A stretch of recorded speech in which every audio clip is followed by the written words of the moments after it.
নবীকে যদি কাঁদাও আমার আল্লাহ সহ্য করতে পারে না। আরেকটা ঘটনা বলি,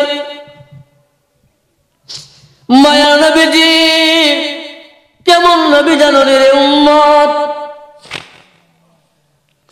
আমরা এক বেলা খাবারের জন্য নামাজ ছেড়ে দেই, এক বেলা খাবারের জন্য ইসলাম আমরা বলে যাই। আল্লাহকে কষ্ট দিতে আমরা দেরি করি না, আল্লাহ রাসূলকে কষ্ট দিতে আমরা দেরি করি না। খন্দকে যুদ্ধ যাওয়ার জন্য মায়ার নবী 1500 সাহাবীকে নিয়ে রওনা হয়ে গেলেন। আল্লাহ নবীজি খাল খনন করতে শুরু করলেন, খাল খনন করতে শুরু করলেন। সাহাবীরা করতেছেন, মায়ার নবীজি করতেছেন। হঠাৎ নবীজির সাহাবী হযরতে জাবের রাদিয়াল্লাহু তাআলা আনহু মায়ার নবীকে দেখতে গেলেন। যাইয়া দেখতেছেন মায়ার নবী সোজা হয়ে দাঁড়াইতে পারতেছেন না। মায়ার নবীর পেট আর পিঠ এক হয়ে গেছে রে মুসলমান। যাবে ডাকতে বলে, নবী গো আপনি সোজা হয়ে দাঁড়ান না কেন, আপনি সোজা হয়ে দাঁড়ান না কেন, আপনার কি হয়েছে? নবী ডাকতে বলেন, যাবে ও যাবে, আমি নবী আজকে 3 দিন ধরে খাই না, আমি নবীজি আজকে 3 দিন ধরে খাই না রে যাবে, 3 দিন ধরে আমি মায়ার নবী খাইতে পারি। যাবে সামনে গেল, সামনে গিয়ে দেখে মায়ার নবীর পেটের মধ্যে পাথর বাঁধা, মায়ার নবীর পেটের মধ্যে পাথর বাঁধা। যাবে ডাকতে বলে, নবী গো ও মায়ার নবী, এত কষ্ট করার জন্য কি আল্লাহ আপনাকে দুনিয়ায় পাঠায়? জাবের রাদিয়াল্লাহু তাআলা আনহু চলে যায়, বাড়ি যাইয়া বলে, বিবি রে মায়ার নবী 3 দিন ধরে উপবাস, খাবার নাই। মায়ার নবী পেটের মধ্যে পাথর, আমি যাবে সহ্য করতে পারতেছি। ও বিবি বলো আমার ঘরের মধ্যে কি খাবার আছে রে? জাবের স্ত্রী ডাকতে বলতেছে, ও আমার স্বামী, ঘরের মধ্যে অল্প কিছু রুটি আছে, অল্প কিছু গোশত আছে, আমার নবীকে কানে কানে দাওয়াতটা দিয়ে আসে। যাবে চলে গেলেন, ডাকতে বলেন, নবী গো আমার ঘরের মধ্যে এক বেলা খাবার। রে সাঙ্গরে মুসলমান, আপনারা বলো এই জগতে মায়ার নবী যদি 3 দিন না খাইতেন, সাঙ্গর কি কেউ খাইয়ে থাকতেন? মায়ার নবীকে দাওয়াত দেয়, ও আমার ঘরের মধ্যে দাওয়াত দিলাম গো নবী। নবীজি জাবের দাওয়াত পেয়ে খুশি হয়ে গেলেন। 1500 সাহাবীকে বলেন, ও সাহাবীরা রে, আমার যাবে সবাইকে দাওয়াত দিয়ে দিচ্ছে। যাবে চিন্তার মধ্যে পড়ে গেলেন, হায় হায় আমার ঘরের মধ্যে যে খাবার আছে মাত্র একদিনের খাবার, আল্লাহ নবীজি 1500 সাহাবীকে দাওয়াত দিচ্ছেন, এখন কি করা আছে, কি করব? যাবে দৌড়াইয়া বাড়ির মধ্যে চলে যায়, যাইয়া বলতেছে, ও স্ত্রী আমার নবীজি 1500 সাহাবীকে দাওয়াত দিচ্ছেন, ঘরের মধ্যে খাবার মাত্র আছে একজনের খাবার। জাবের স্ত্রী একদা বলে, স্বামী আমার আপনি তো দাওয়াত দেন নাই। বলেন না, আপনি টেনশন করবেন না, আপনি মায়ার নবীকে দাওয়াত দিচ্ছেন মাত্র একা, আর নবীজি 1500 সাহাবীকে দাওয়াত দিচ্ছেন, সেটা নবীজি ভালো বোঝেন। সমস্ত সাহাবীদেরকে লইয়া নবীজি বাড়ির মধ্যে চলে গেলেন। যাইয়া নবী ডাকতে বলতেছেন, ও যাবেন, তোমার গোশতের যে পাতিলাটা আছে আমার কাছে আনো, তোমার যে রুটির পাতিলাটা আছে সেটাও আমার কাছে আনো। যাবে দুইটা পাতিলা নিয়ে আসলেন। আনার পর ডাকতে বলতেছেন, প্রত্যেকটা ব্রিজের মধ্যে 500 জন করে সাহাবী বসাও। আর তোমাকে একটা কথা বলি, ও যাবে, তুমি রুটি দিবা ঠিক আছে, গোশত দিবা ঠিক আছে, তোমাকে একটা কথা বলি, একটা মুহূর্তের জন্য ডাকনা সরাইবা না। আমি মায়ার নবীজি লালা মুবারক দুইটা ডেগের মধ্যে আমার নবীজি লাগাইয়া দিলেন। ডাকতে বলতেছেন, ডাকনা সরানো যাবে না, যতক্ষণ পর্যন্ত সাহাবীর খাবার শেষ না হবে ততক্ষণ ডাকনা সরানো যাবে না। জাবের কি করলেন? বাটতে শুরু করলেন। বাটার পর সমস্ত সাহাবী শেষ হয়ে গেল। জাবের চিন্তা করলো, হায় হায়, সব সাহাবীর খাবার শেষ হয়ে গেল, এখন মায়ার নবীর খাবার আছে কিনা চিন্তার মধ্যে পড়ে গেল, টেনশনের মধ্যে পড়ে গেল। সমস্ত সাহাবীরা কে বলল, যার কারণে দাওয়াত দিলাম ওই নবীর খাবারটা আছে কিনা। যাবে ডাকতে বলতেছে, আমি যখন ডাকনা চড়াইলাম, ডাকনা চড়াইয়া দেখতেছি যেই খাবার, যেই দুইটা ডেগের মধ্যে, যেই দুইটা পাতিলের মধ্যে যেই খাবার আমার ঘর থেকে দেওয়া হয়েছিল, ঠিক ওই খাবারটাই ডেগের মধ্যে রয়ে গেছে। আল্লাহ নবী ডাকতে বলেন, রে যাবে, তুমি কেন ডেকে ডাকনা সরাইলা? আমি নবী এমন বরকত দিয়ে দিয়েছিলাম, যদি আজকে সমস্ত মদিনার সাহাবীদেরকে যদি তুমি খাওয়াইতে চাইতা তাহলে সমস্ত সাহাবীদেরকে খাওয়াইতে পারতা। এই খাওয়ার মধ্যে একটু খাবারও কমতো না। রাসূলুল্লাহর বরকত কেমন, সাহাবীদের ভালোবাসা কেমন, রাসূলুল্লাহর আদর্শ কেমন ছিল। আল্লাহ দেখতে বলছেন, ওয়া ইন্নাকা লাআলা খুলুকিন আযীম। আমার 30 পারা কোরআন যাবে পবিত্র, আমার রাসূলুল্লাহর চরিত্র তেমন পবিত্র। সুবহানাল্লাহ। আল্লাহ বলছেন, যালিকাল কিতাব লা রাইবা ফিহি। এটা এমন একটা কিতাব, যেই কিতাবের মধ্যে ভুল থাকবে তো দূরের কথা, কোনো সন্দেহ করা যাবে না। এখন যদি কোরআনে যদি ভুল না থাকে, সন্দেহ করা যাবে না, তাহলে রাসূলুল্লাহর চরিত্রের মধ্যে কোনো সন্দেহ নাই। এই জন্য বলছিলাম রাসূলুল্লাহর প্রেম ভালোবাসা, যদি রাসূলুল্লাহর প্রেম ভালোবাসা পেতে চাও তাহলে রাসূলুল্লাহর আদর্শ বাস্তবায়ন করা লাগবে কিনা? আওয়াজ দেন, লাগবে কিনা? তাহলে বলুন, রাসূলুল্লাহর সুন্নাত মানতে রাজি আছেন কিনা? রাজি আছেন নি? যদি রাসূলুল্লাহর সুন্নাত যদি মানতে রাজি হন, তাহলে আজকে সর্বপ্রথম একটা আমল হলো, যখন ঘর থেকে বের হবেন, ঘর থেকে বাহির হওয়ার আগে সর্বপ্রথম স্ত্রীকে সালাম দিয়ে ঘর থেকে বের হবেন। আবার যখন ঘরে ঢুকবেন, স্ত্রীকে সালাম দিয়ে ঘরে ঢুকবেন। পারবেন নি? হ্যাঁ, কেউ কথা হয় না। বউ গেলে গেলে কইব, আজকে মোল্লা এমন ওয়াজ করে গেছে, সারা জীবন সালাম দিছ না, এখন এসে সালাম দেবার লাগে। বুড়াই যদি কে বুনিয়ে সালাম দে, আইসে সালাম দিত, সারা জীবন সালাম কই আছে? হ্যাঁ, না, অবহেলা করলে চলবে না। এটা আমার রাসূলের সুন্নাত, আমার রাসূলের সুন্নাত। ঘর থেকে বাইরে হওয়ার সময় স্ত্রীকে সালাম দিবেন, ঘরে ঢোকার সময় স্ত্রীকে সালাম দিবেন। আমার রাসূল উনার জীবদ্দশায় উনার যত স্ত্রী ছিলেন, কোন স্ত্রী রাসূলুল্লাহকে আগে সালাম দিতে পারেন নাই। সুবহানাল্লাহ। একদিন আম্মা জান আয়েশা সিদ্দিক রাদিয়াল্লাহু তাআলা আনহা উনি চিন্তা করলেন, আজকে দরজার মধ্যে দাঁড়ায় থাকবো, খানটা লাগাইয়া দাঁড়ায় রইছে, রাসূলুল্লাহর জুতা মুবারকের আওয়াজ শোনার সাথে আজকে সালাম দেব। অপেক্ষা রয়েছে। রাসূলুল্লাহ গেছেন নামাজের জন্য বা দাওয়াতের জন্য গেছেন, রাসূলুল্লাহ আসবেন। অন্যদিন তো দরজার কাছে আইসা সালাম দিতেন, আজকে কি করলেন, অনেক দূর থেকে বাড়ি ঢুকবার আগেই সালাম দিয়ে দিচ্ছেন। সুবহানাল্লাহ। আম্মা জান আয়েশা বলে, আয় হায়, আজকে চাইছিলাম যে রাসূলুল্লাহকে আগে সালাম দিব, না রাসূলুল্লাহকে আগে সালাম দেওয়া সম্ভব না। এখন বলেন যে যদি কেউ যদি বড় হয়, বড় যদি ছোটকে সালাম দেয়, সম্মান বাড়ে না কমে?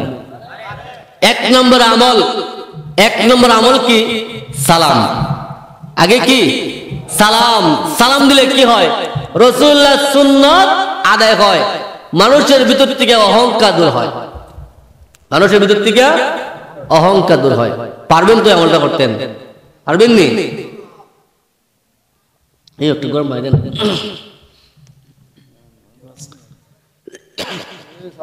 একটা আমল হলো রাসূলুল্লাহ, একটা আমল হলো যে সবার আগে সালাম দিবেন। যে আগে সালাম দিবেন তার হিংসা দূর হবে।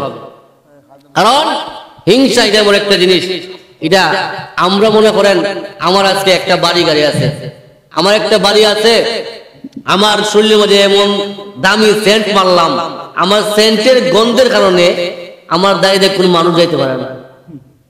আমি একটা গাড়ি কিনলাম, তাই তুই লাগাইয়া গড়তে বাড়ির বাপ রে বাপ, সাঙ্গরে সর্দি বাড়ির অমুক সর্দি সে বাড়িতে চল, একটা অহংকার। আল্লাহ কয় না, তোমার দ্বারা অহংকার সাজে না।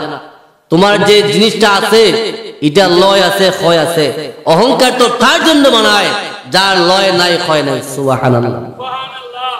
এই দেখেন শুক্রবার সকালবেলা ভূমিকম্প হয়েছে, জানেন না আপনারা? হ্যাঁ, মনে করেন ঢাকার মধ্যে অনেক ক্ষতি হয়েছে।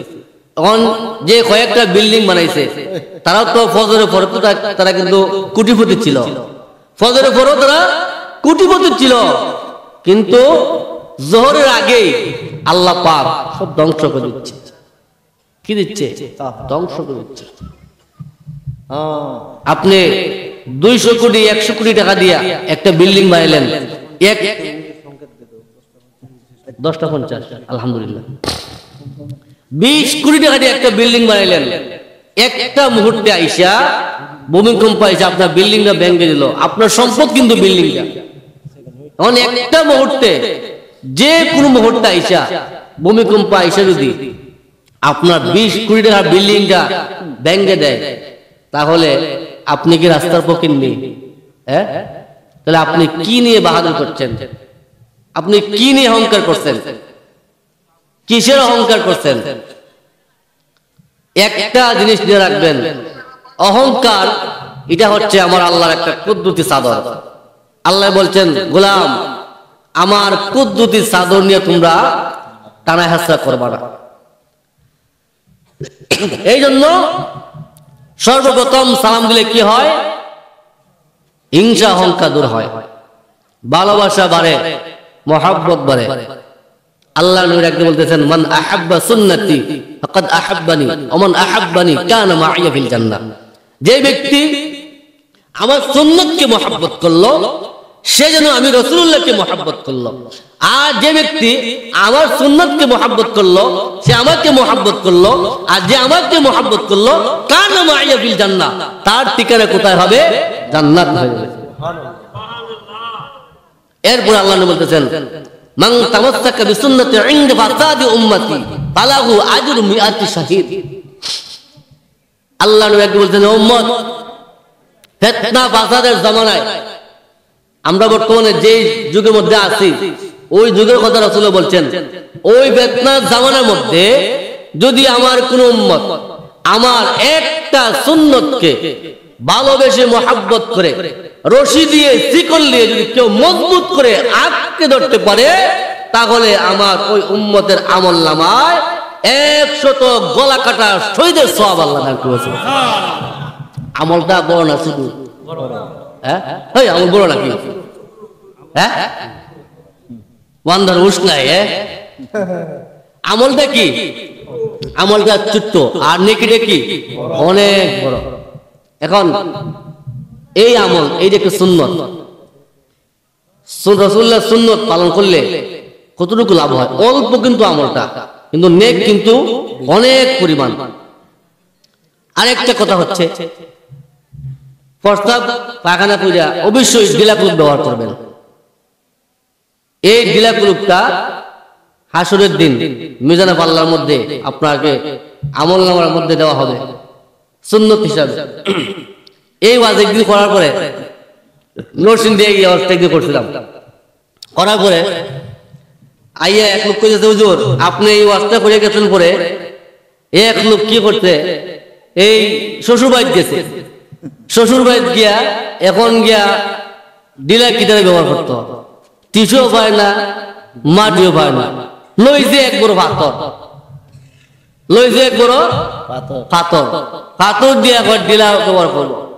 এখন শালা কয়েছে ও দুলা ভাই এই তোর পাথর দেওয়া কি ডিলা ব্যবহার করে? শালা তুমি জানো না হুজুরে কইছে ডিলা ব্যবহার করলে হাসরের দিন মিজানা পাল্লার মধ্যে এই ডিলা কুট দেওয়া হইব। এই পাথর তো বড় হইল যাতে আমার এই পাল্লাটা যে বাড়ি হয়। তা আপনি কিন্তু এমন আমল করেন না, এমন আমল আপনারা করেন না। আমলটা করতেইব মহাব্বত নিয়ে, ভালোবাসা নিয়ে। কারণ রাসূলুল্লাহর প্রেম ভালোবাসা, রাসূলুল্লাহর মহাব্বত, রাসূলুল্লাহর মহাব্বত, রাসূলুল্লাহর ভালোবাসা যার ভিতরে আছে তার সিনা, তার কলব, তার সিনা, তার কলব পোকামাকড়ে কোনোদিন খাইবে না। এখন আপনারা চাননি রাসূলুল্লাহর প্রেম ভালোবাসা অন্তর জায়গা দিতেন? এখন সাহাবীদের আদর্শ, সাহাবীদের ভালোবাসার দিকে লক্ষ্য করবেন, তাহলে আপনারও ভালোবাসা কিছু শিখতে পারবেন। আর যদি রাসূলুল্লাহর ভালোবাসার দিকে যদি আপনারা যদি সাহাবীদের ভালোবাসার দিকে যদি নজর না দেন তাহলে এই ভালোবাসা শিখা সম্ভব না। এই জন্য আগে দেখবেন যে সাহাবীরা রাসূলকে কতটুকু ভালোবাসত, সাহাবীরা নবীজিকে কেমন মহব্বত করত। আল্লাহ নবীজির একজন সাহাবী হযরত সাইয়্যিদুনা জাহির রাদিয়াল্লাহু তাআলা আনহু, উনি ছিলেন গ্রাম্য সাহাবী, উনি ছিলেন গ্রাম্য সাহাবী, উনার বাড়ি ছিল গ্রামে। ওই সাইয়্যিদুনা জাহির রাদিয়াল্লাহু তাআলা আনহু উনি সব সময় মায়ার নবীর জন্য গ্রাম থেকে কিছু হাদিয়া নিয়ে আসতেন। এমন মহব্বত করতেন, এত পরিমাণে ভালোবাসতেন, নবীজির জন্য প্রায় সময় হাদিয়া নিয়ে আসতেন। আল্লাহ নবী নিজেও হযরত সাইয়্যিদুনা জাহির রাদিয়াল্লাহু তাআলা আনহুকে মহব্বত করতেন, ভালোবাসতেন। নবীজিও কি করতেন, মাঝে মধ্যে সাহাবীকে কিছু হাদিয়া দিতেন, আর সাহাবীর হাদিয়া পেয়ে মায়া নবীজি মুস্কি মুস্কি হাসতেন। একদিন হযরত সাইয়্যিদুনা জাহির রাদিয়াল্লাহু তাআলা আনহু উনি কি করলেন, কিছু পণ্য নিয়ে বাজারে গেলেন বিক্রি করার জন্য। আল্লাহ নবী হযরত জাহির রাদিয়াল্লাহু তাআলা আনহুর পিছনে চলে গেলেন, যাইয়া ওই জাহির রাদিয়াল্লাহু তাআলা আনহুকে জড়াইয়া ধরলেন, জড়াইয়া দইরা নবীজি আলগি দিয়ে উপরে তুললেন। সুবহানাল্লাহ। ওই সাহাবীকে আলগি দিয়ে উপরে তুললেন, তোলার পর সাইয়্যিদুনা হযরত জাহির রাদিয়াল্লাহু তাআলা আনহু উনি কি করলেন, গুসা হয়ে গেলেন, রাগান্বিত হয়ে গেলেন, ডাক দিয়ে বলতেছেন, কে আমাকে এভাবে তুমি কে ধরছো, আমাকে ছেড়ে দাও। নবীজি কোনো কথা বলেন নাই, নবীজি কোনো কথা বলেন নাই। নবীজি কিছুক্ষণ পরে ছেড়ে দিলেন, ছায়া দেখতেছেন উনি অন্য কেউ নয়, উনি হলেন আল্লাহর পিয়ারা হাবিব। তখন সাহাবী কি করলো, উনার মাথাটা উনি নত করে দিলেন, উনি লজ্জার মধ্যে পড়ে গেলেন, হায় হায় আমি কাকে দমক দিচ্ছি। এরপর একদিন মায়া নবীজির পিছনে চলে যায়, হায় হায় আপন মানুষের সঙ্গে বুকটা মেলানোর জন্য নবী কি করলেন, ওই সাহাবীর শরীরের মধ্যে জড়াইয়া ধরলেন। জড়াইয়া ধরার পর মায়া নবীজি জড়াইয়া ধরলেন, ধরার পর বলতেছেন, ও আমার ওই জগতের মধ্যে, আমার বাজারের মধ্যে যারা মানুষ আছো, যত সাহাবীরা আছো, তোমাদের কাছে একটা সুসংবাদ দেই, এই যে দেখো আমার গোলামটা আমার কাছে আসছে, তোমরা এমন কোন মানুষ আসোনি আমার গোলামটাকে কেনার জন্য, আমার ওই গোলামটাকে কেনার জন্য কেউ আছো কিনা? সাইয়্যিদুনা হযরত জাহির রাদিয়াল্লাহু তাআলা ডাকতে বলেন, মায়ার নবী গো, আমি তো দেখতে তেমন সুন্দর না, আমি তো কালো মানুষ, আমি বেশি মানুষ, আমি তেমন সুন্দর না, আমাকে কত টাকা দিয়ে বিক্রি করবেন? আমাকে বিক্রি করে তেমন বেশি টাকা পাইবেন না, আমাকে বিক্রি করে তেমন বেশি টাকা পাইবেন না, তাহলে আমাকে বিক্রি করে কি লাভ হবে? আল্লাহ নবী ডাকতে বলেন, ও আমার সাহাবী, তুমি একটা কথা জানো, যদিও তুমি দেখতে বেশি সুন্দর না, তোমাকে যদিও বেশি টাকা দিয়ে আমি বিক্রি করতে চাই না, না আমি তোমাকে বিক্রি করতে চাই নাই, আমি মায়ার নবী শুধু বলছি তোমাকে বিক্রি করব। তবে তুমি বলেছো তুমি সুন্দর না, তোমাকে বেশি টাকা দিয়ে মানুষ কিনতে পারবে না, কিনবেও না। তুমি একটা কথা জেনে রাখো, যদিও তুমি তেমন সুন্দর না, যদিও তুমি বেশি টাকা দিয়ে বিক্রি না হও, তবে একটা জিনিস, একটা কথা জেনে রাখো, দুনিয়ার মধ্যে যদিও তুমি দামি নয়, তুমি আল্লাহ এবং আল্লাহর রাসূলের কাছে সবচেয়ে একজন দামি সাহাবী। কিসের কারণে তো এত সম্মানিত হয়েছে? রাসূলের ভালোবাসার কারণে। কিসের কারণে? রাসূলের ভালোবাসার কারণে, মহব্বতের কারণে। এই জন্য যদি কোনো মানুষ যদি চায় মায়ার নবীকে দেখার জন্য, যেতে হবে সোনার মদিনায়। আর যদি কারো যদি টাকা না থাকে, সোনার মদিনা যাইতে পারবে না। কিন্তু মায়ার নবী ডাকতে বলেন, আমার পৃথিবীর যে কোনো জায়গা থেকে যদি আমার কোনো উম্মত যদি আমাকে মহব্বত করে, আমাকে যদি কেউ ভালোবাসে, আমাকে যদি কেউ মহব্বত করে, আমাকে যদি কেউ ভালোবাসে, তাহলে আমি নবীজি জানাইয়া দিলাম, আমার উম্মত পৃথিবীর যে কোনো জায়গায় থাকুক না কেন, আমি রাহমাতাল লিল আলামিন আমার উম্মতের সঙ্গে দিদার দিতে আমি দেরি করব না। এই জন্য সাহাবীদের ভালোবাসা, মায়ার নবীর ভালোবাসা কেমন, আল্লাহর নবীজির প্রতি সাহাবীদের ভালোবাসা কেমন ছিল, আমার জবান দিয়ে বলা সম্ভব না। আমার আমল নাই, আমার ইলম নাই, আমি সাহাবীদের আদর্শ কি বলবো, মায়ার নবীজির আদর্শ কি বলবো?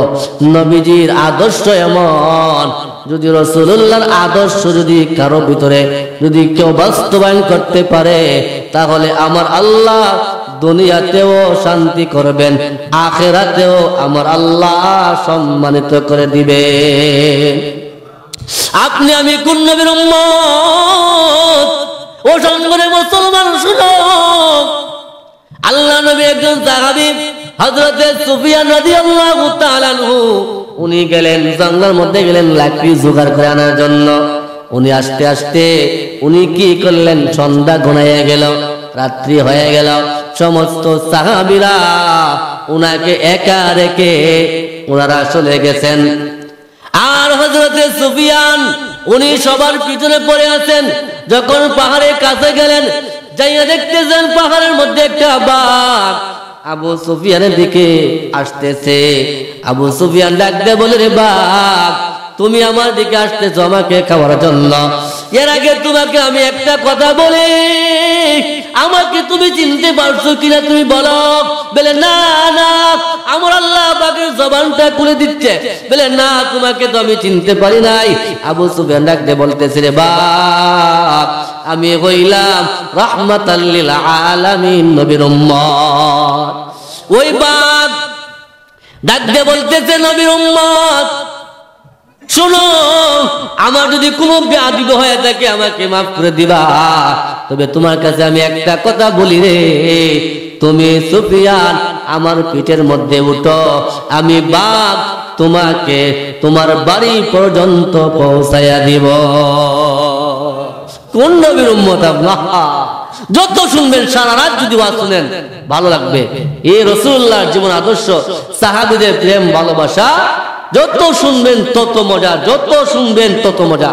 একটা মানুষ যদি তার ভিতরে যারা পরিমাণ ঈমান থাকে, তাহলে রাসূলুল্লাহর জীবনী আর সাহাবীদের জীবনী শোনার পর কোন মানুষের খারাপ লাগার কথা। আচ্ছা বলেন তো, আমি কি যে ওয়াজ করছি, আমি কি বানায় ওয়াজ করছি? আমি তো কোন সাহাবীর ঘটনা বললাম, সাহাবীর নাম ধরে বললাম যে কোন সাহাবীর কোন ইতিহাস, কোন সাহাবী ওই নবীকে কেমন মহব্বত করতেন আর কেমন ভালোবাসতেন, আমি নাম ধরে ধরে বলে গেছি। এখানে কি বানানোর কোনো সুযোগ আছে? একটা আমাদের সুযোগ আছে? এখন সব কথার এক কথা, আপনি যা কিছু করেন একজন কামিল পীরের কাছে বায়াত হতে হবে। একজন কামিল পীরের কাছে যদি বায়াত না হন তাহলে আপনার পথ চলা সুন্দর হবে না। তবে আবার দেখেন এই বন্ড সুন্দর কাছে গিয়ে মুরিদ হবেন না। বর্তমান যুগের মধ্যে অনেক বন্ড পীর বের হয়েছে। এই বন্ড হল দেখায় নামাজ লাগতো না, কেউ নামাজ হইতেন না, বলতেছে আমার কাছে মুরিদ হইলে নামাজ লাগে না।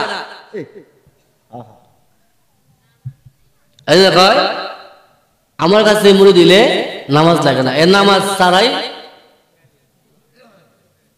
এই জন্য কয় নদীর তলে বাতি জ্বলে বান বাতাসে নিপে না, বন্ড বাবার কাছে মুরিদ হইলে নামাজ রোজা লাগে না। নামাজের কি যে দরকার? নামাজ তো আমি গোপনে পড়ি, আমি তো মারিবত শিখাইছি। আমি বলি না এটা মারিবত নয়, এটা হইল মাইরের পথ, ঠিক নেই? এই মারিবতে কি আছে নামাজ না পড়লে? গিয়া মারিবতে কি কইছে নামাজ না পড়া? এই জন্য আমি বলি এটা মারিবত নয়, এটা মাইরের পথ। মাইরের পথ কিটা? এখন যদি আমি কই নামাজ শোন লাগতো না, ওই কালকে সকালে ঘুমতে উঠছি দোকানে বই মাইল লাগবো নি? হ্যাঁ, কেউ কইব যে নামাজ পড়ে না, এ কইব হুজুরে কইছে নামাজ পড়া লাগতো না। আর যে নামাজ পড়ে তোর কুমুল্লা কই নামাজ পড়া লাগতো না, তো মাইল লাগবো নি? তাহলে আমি তো কই মারিবত না, মাইরের পথ। এই জন্য যদি কেউ মুরিদ হন, একজন কামেল পীরের কাছে মুরিদ হবেন। আজকে আপনারা যে বিষয় হুজুরকে দাওয়াত দিচ্ছেন, আমি বলে দিচ্ছি উনি নিঃসন্দেহে একজন আল্লাহর ওলি। উনার কাছে ভণ্ডামি নাই, উনার কাছে আউল ফাউল নাই, একতারা নাই, দুতরা নাই, তেতরা নাই, কোনো কিছু নাই।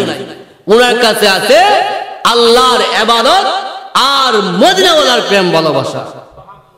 এই জন্য বর্তমান যিনি আজকে পীর সাহেব হুজুর এখানে আসছেন, উনাদের আদর্শ বা ওনাদের জীবনে যদি পড়েন, আমার মনে হয় না যে আপনারা রাত্রে ঘুমাইতে পারবেন। যে বিশ্বাস না হয় একটু এদের ইতিহাস একটু দেখেন গাড়াগাড়ি হইয়া। যারা হক্কানি পীর যারা আছে, হক্কানি ওলি যারা আছে, এদের জীবনী তালাশ করবেন। এদের জীবনী তালাশ করলে পরে দেখবেন আপনার যত ভুল আছে সব ভুল সংশোধন করার মন চাইব। এই জন্য পীর এমন একজন পীরের কাছে মুরিদ হবেন। একজন হক্কানি পীরের কাছে মুরিদ হইলে কেউ জানেননি, একজন হক্কানি পীর তার কাছে বায়াত হইলে পরে ওই পীর 24 ঘন্টা মুরিদদের পাহারা দেয়। কি করে? বিশ্বাস হয়নি? কেউ কথা বলে বিশ্বাস হয়নি? একটা ছোট্ট একটা কথা বলি। একদিন আবু বকর রাদিয়াল্লাহু এই কথা বোঝার জন্য, কিন্তু ওই যে হক্কানি পীর যে 24 ঘন্টা উম্মতে মুরিদদের পাহারা দেয়, এটা বোঝানোর জন্য আমি একটা কথা এই ঘটনা বলতেছি। হযরত আবু বকর রাদিয়াল্লাহু আনহু উনি একদিন মসজিদ নববীর মধ্যে বসা, আর এই আজরাইলকে বলতেছে ইয়া রাসূলুল্লাহ, আমাদের চাইতে কি আপনার উম্মতের দাম বেশি নাকি? তো নবীজি বলছেন তোমাদের চাইতে আমার উম্মতের দাম বেশি। বলে কেমনে? বলে কেমনে পরীক্ষা যদি করতে চাও তাহলে মসজিদে নববীর মধ্যে যাও, গিয়া দেখো যে লোকটা আগে ঢুকে আর যে লোকটা পরে বাইর হয় তাকে জিজ্ঞাসা করবা, প্রশ্ন করবা কেন আমি বলছি আমার উম্মত দামি। তখন এই আজরাইল কি করলো? গেটের মধ্যে দাঁড়ায় রয়েছে, দাঁড়ায় দেখছে কোন লোকটা আগে ঢুকছে আবার কোন লোকটা পরে বাইর হইছে। যখন সাহেব দেখছে, দেখার পরে দেখতেছে যে লোকটা সবার আগে ঢুকছে ওই লোকটাই সবার পাছনে মসজিদ থেকে বের হইছে। যখন গেটের কাছে আইছে, আয়া বলতেছে হুজুর সালাম আসসালামু আলাইকুম, মুসাফা করতে যে বলতেছে হুজুর আমি আপনার কাছে একটা কথা জানতে চাই। বলে কি কথা? বলে দুনিয়ার মধ্যে আল্লাহ অনেক কিছু দেখাইছে, অনেক কিছু দেখছি, আরো অনেক কিছু দেখবো। আমার বড় মন চায় যে এই মুহূর্তে আজরাইল কই আছে, যদি আমাকে বলতেন তাহলে আমার আর জীবনে কোনো শখ নাই, আমি এটা জানতাম। আবু বকর বল দাও আমাকে একটু সময় দাও। 2 রাকাত নামাজ পড়লেন। 2 রাকাত নামাজ পড়ার পর মাত্র 30 সেকেন্ড একটা মুরাকাবা করলেন। কয় সেকেন্ড? 30 ঘন্টা, 1 ঘন্টা, 1 দিন, হৎকা, হ্যাঁ তাওয়াজেন হৎকা, মাত্র 30 সেকেন্ড।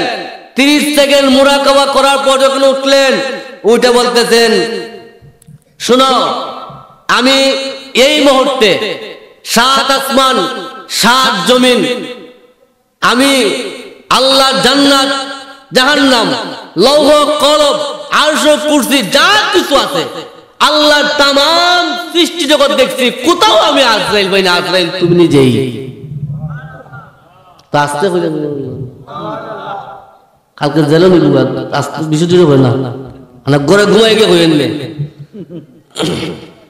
এই যে আল্লাহ রাসূল বলছেন তোমাদের চাইতে আমার উম্মতের দাম বেশি, উত্তর পাইছিনি? হ্যাঁ, 30 সেকেন্ডের মধ্যে তামাম সৃষ্টি জগৎ ঘুরে লাইছে, কোন জায়গায় আজরাইল পাইছে না। আয় পাইছে কোন জায়গায়? সামনে খারাপ হয়েছে। ঠিক তো দ্রুপ এই দেশের এই জগতের হক্কানি পীর মাশায়েখ যারা আছে তাদের জন্য ছোট্ট একটা মুরাকাবা আছে। এই মুরাকাবাত বসলে তারা এই 7 আসমান 7 জমির মধ্যে যা কিছু আছে সব কিছু দেখে। আমাদের ফুলপীর সাহেব কিবলার বড় সাহেবজাদা আল্লামা ইমাল বিন সৌদি সাহেব, ওনার বাবা একদিন বলছিলেন যে আমার 7 জন ফুয়া আছে। সিলেটি ভাষা বলে আমার 7 জন ফুয়া আছে, 7 জনের মধ্যে আমার এক ফুয়ার মধ্যে আল্লাহ এমন জিনিস দিছে, আমি আল্লাহ শুকর আদায় করি। উনি বলতেছেন যে আমি রাত্রে যখন তাহাজ্জুদের মধ্যে বসতাম, তাহাজ্জুদের মধ্যে বসলে আমি দেখতাম পাশের রুমে দেখতাম আমার বড় সাহেব, আমার বড় সন্তান দেখতাম, মুহূর্তের মধ্যে দেখতাম মুস্কি মুস্কি আসতেন, মুহূর্তের মধ্যে দেখতাম উনি এমন ভাবে কাঁদতেন ঝর্ণার মতন, উনার চোখ দিয়ে বেয়ে বেয়ে পানি পড়তো। আমি একদিন জিজ্ঞেস করলাম, বাবা তুমি দেখলাম মুহূর্তের মধ্যে কাঁদো, আবার মুহূর্তের মধ্যে তুমি হাসো, তার কারণটা কি? তখন বললেন, বাবা আমি এই জন্য হাসি, যখন আল্লাহর কোন ভালো নিদর্শন আমি দেখি তখন আমি হাসি, আর মুহূর্তের মধ্যে আল্লাহর সৃষ্টি জগতের মধ্যে 7 আসমানের উপরে যা কিছু আছে তাও আমি দেখতে পাই। আর যখন খারাপ কোনো কিছু দেখি তখন আমি আল্লাহর আযাব আর গজব দেখার পরে আমি কান্না শুরু করি। সুবহানাল্লাহ। এখন এই জন্য হক্কানি পীর মাশায়েখদের কাছে মুরিদ হবেন। আর যে পীর বলেন নামাজ রোজা লাগে না, এই পীরের কাছে যাবেন? আওয়াজেন যাবেন? কিচ্ছু পাইতেন না। যদি নামাজ রোজা ছাড়া যদি জান্নাতে যাওয়ার হইতো তাহলে নবীজিকে এত কষ্ট করতেন? হাদিসের মধ্যে আসছে, আম্মা জান আয়েশা বলছেন নবীজি যখন নামাজে দাঁড়াইতেন নবীজির 2টা পা বরফ ফুললিয়া লাল হয়ে যেত, এমন ভাবে ফুলতো, ফুললে মানে বোঝা যায় পায়ের মধ্যে পানি লেগে গেছে, এমন ভাবে ফুলতো। তখন নবীজিকে প্রশ্ন করতেন, ইয়া রাসূলুল্লাহ আপনাকে তো আল্লাহ পাক জান্নাতের মালিক বানিয়ে দিতে, আপনি এত কষ্ট কেন করেন? তোর আল্লাহ নে বলেন, ও আয়েশা, যে আল্লাহ আমাকে 8টা জান্নাতের মালিক বানাইছে আমি কি ওই আল্লাহর শুকর আদায় করব না? তো জোরে বলেন সুবহানাল্লাহ। এরপর যান কারবালার ময়দানে, ইমাম হুসাইন রাদিয়াল্লাহু তাআলা আনহু যখন ওনাকে শহীদ করতে চাইছিল তখন উনি কি চাইছে, আমাকে 1 লক্ষ টাকা দাও? এ কথা কনা। উনি কি চাইছে আমাকে 1 ঘন্টা সময় দাও? উনি কি চাইছে আমাকে এক বছর সময় দাও? না, ইমাম হুসাইন পর্যন্ত শহীদ হওয়ার আগ মুহূর্তে বলছেন, হে ইয়াজিদের সৈন্যরা, আমি তোমাদের কাছে একটা দিন প্রাণ ভিক্ষা চাই, তোমরা আমাকে 2 মিনিট সময় দাও, মাত্র আমি 2 রাকাত নামাজ আদায় করবো। সুবহানাল্লাহ।